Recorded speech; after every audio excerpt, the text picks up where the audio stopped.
Hi everybody, I'm Amy from the Cauldron, and in today's episode of Dye Time I'm going to be dyeing two very stained school shirts.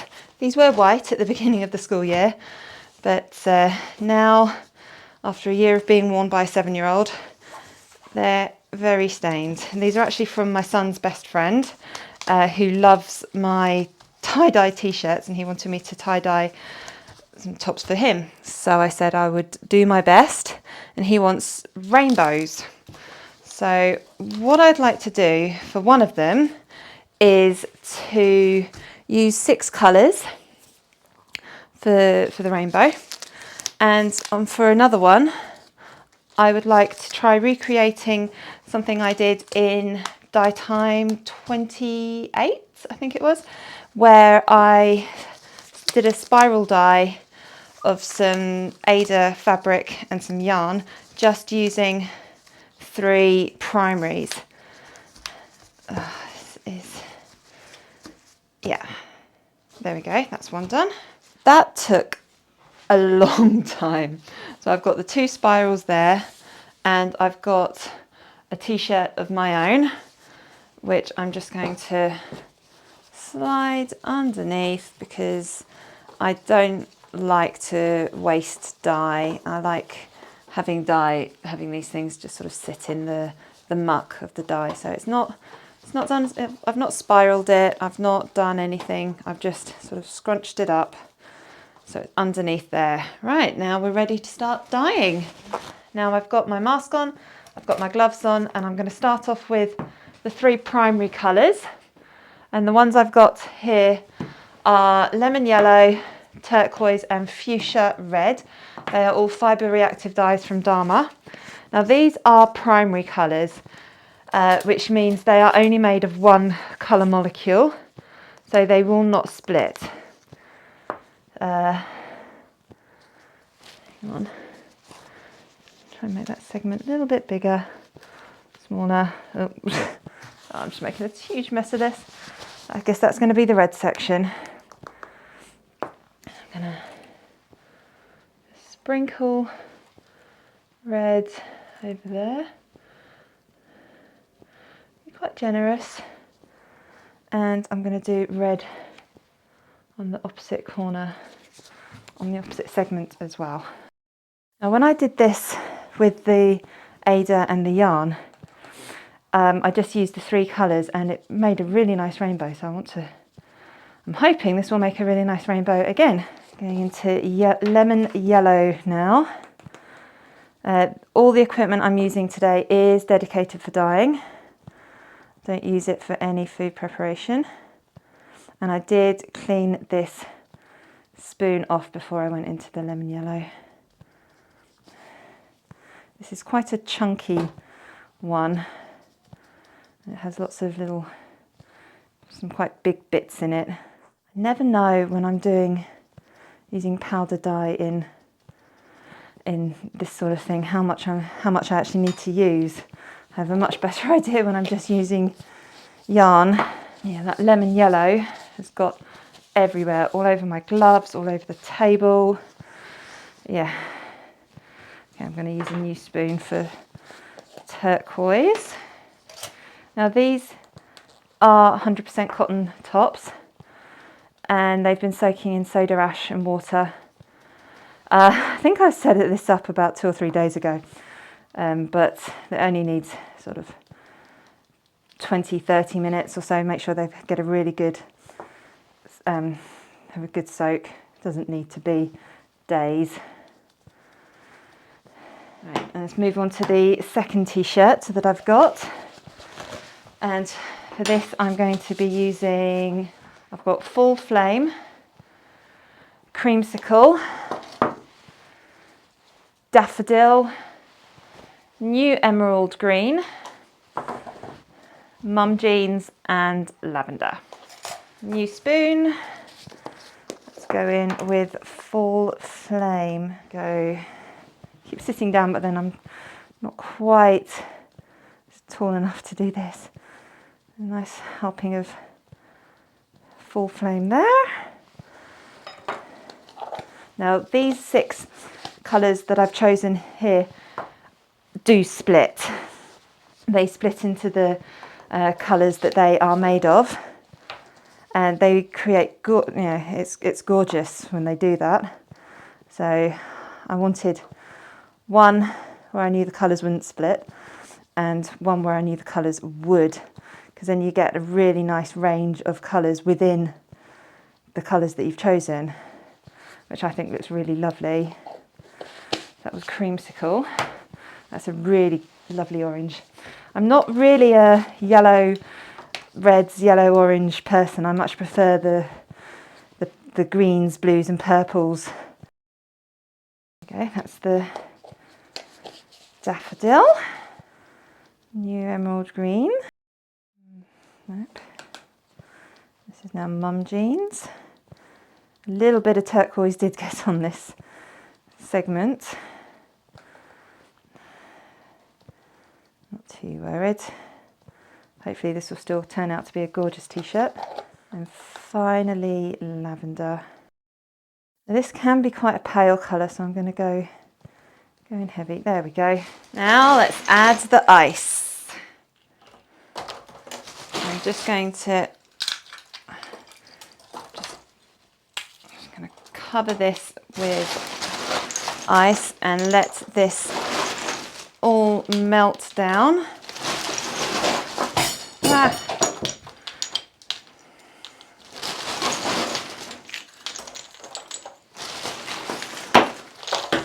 you go. I think that's probably enough ice. It's all sticking to my fingers. Yeah, that'll do. Now this method is called dye under ice, because the dye is under the ice, but I could have done a layer of ice and then put dye on top, which would have been called dye over ice, and they both produce slightly different results. I find if you want the colours to be in a specific place, dye under ice makes a lot more sense, because I could cover this, but then I wouldn't know exactly where the t-shirts were, how big the segments were if I was going to add dye over ice. We can see just at the t-shirt underneath some of the dye that has fallen through. That is so pretty. I love it. That dark blue there is mum jeans, and you can already see it's breaking into the pinks and yellows that it's made of. This is why I like to add a t-shirt or some yarn or something underneath, because that's dye that has just fallen straight through and it just would be sitting on the bottom of this tray otherwise.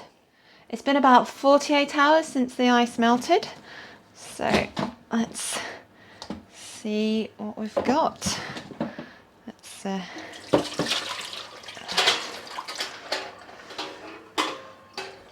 that out. Right. I'm just rinsing this with cold water at the moment, just to try and rinse some of that dye off. Let's have a look at this t-shirt. That's I like it. It's different, not how I would have originally,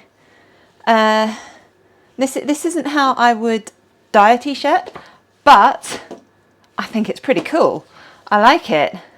That is, I do really like it. It's not what I would usually dye. I wouldn't go for that sort of muddied colours, but actually I really like it. Right, so I've just rinsed that through. Now let's have a look at the t-shirts that I tie-dyed with as rainbows. First one I've got here is the one I did with the 3 primaries. You can see there is still some muck on here. This is just some dye that has not even dissolved. I probably should have put some gloves on. Oh well, too late now. Let's give this a little rinse. Get some of that.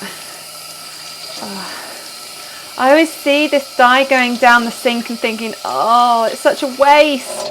But in reality, this dye wouldn't dye anything, because it's fibre reactive dye, and so it stops reacting with water after a certain amount of time.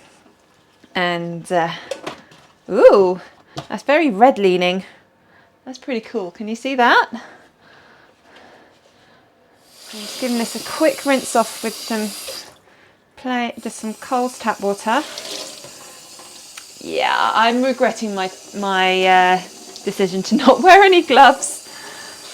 Oh well. That's the first one, and let's have a little look at the one where I used all six colours.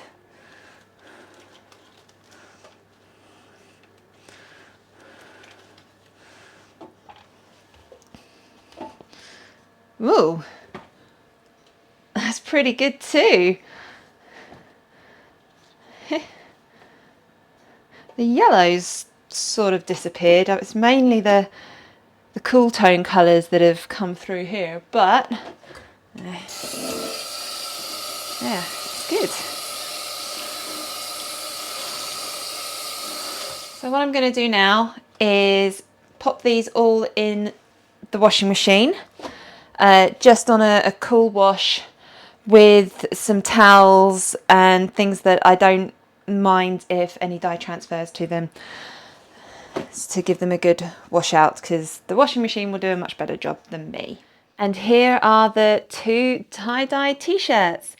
I'm not quite sure what was going on with the spiral. They're certainly not the best spirals I've ever done. I'm not great at tying. But let's look at this one, which was the one I did with just the primaries. And you can see it's very red leaning, very pink leaning. Still got some of that yellow, and there is still some turquoise there as well, but that fuchsia red has really dominated. If you look on the back, it hasn't particularly muddied, maybe in that little section there, but the colours are still very distinct, and we've got some nice sort of purple bits of blending, got some lovely greens, and there are some bits of orange through as well. So I think this has worked well as a 3-colour primary project. I'm very happy with that. And this one I did the 6 colours on. I'm not quite sure what happened to that red. You know, there's a little bit there, but it's sort of disappeared. I wonder if there's much on the back. No, there's not really much red there at all. We've got lots of that orange, that lovely creamsicle. The daffodil is still there, but this is quite a cool toned one. We've got lots of the green, blue and purple. This is the lavender here, and that's why I chose it. If we have a look at that breaking. I love lavender for that exact reason. It splits into the colours that it's made of. And we've got a little bit of that in the blue, the mum jeans there. Not so much with the green and the other colours, but it's really quite obvious with the purple. And yeah, this is great. It's not a balanced rainbow. It's definitely not balanced, but it's great. And you can see here where it has broken, that's where the dye has hit the fabric and just split straight away. And you can see we've got the speckles here and here. It's all sort of all over. Not so much on this one. I'm guessing it takes longer for these colours to set because it's just the one colour molecule, but with this, the colours have sort of split the second it hits the fabric, and I just love that effect that this technique has. And finally, let's take a look at the extra t-shirt. There we go. And you can see a lot of that fuchsia has just fallen straight through onto the t-shirt to create that effect. And same down here. I think that's lavender. It could be mum jeans. It could be a mixture of both actually. But it's got that lovely speckles there. And you see it doesn't have that on the back. See, that is where the dye has fallen. And ooh, that's really nice right there. The fuchsia and the lemon yellow just all blending together. And overall, this t-shirt, it's not what I would have dyed myself. I wouldn't have planned to do something like this. I don't know how I would plan to do something like this, to be honest. And the colours have blended. You've got this really lovely sort of rust orange bit there, but I really love how it has all turned out. Particularly, I really love this sleeve and shoulder up here, the way the colours have just blended together and just made that effect just from the t-shirt being all scrunched up together. I think it's great. It's got a little bit of all the colours on there, and they've worked well, considering this was just an extra t-shirt stuck in the bottom to pick up the extra dye that just fell through. But yeah, happy with that. Thank you so much for watching this video. I really hope you enjoyed it. Do please click like and subscribe to my channel. I produce new dyeing tutorials every Monday, and they're normally published around about 6 p.m. UK time, so make sure you've got your notifications turned on. Please leave a comment down below, let me know what you thought of this video. Which of these two techniques do you prefer? Do you prefer the one with just the 3 primaries, or do you prefer the one with 6 colours? And what do you think of my muck dyed t-shirt? Let me know. Thank you so much for watching.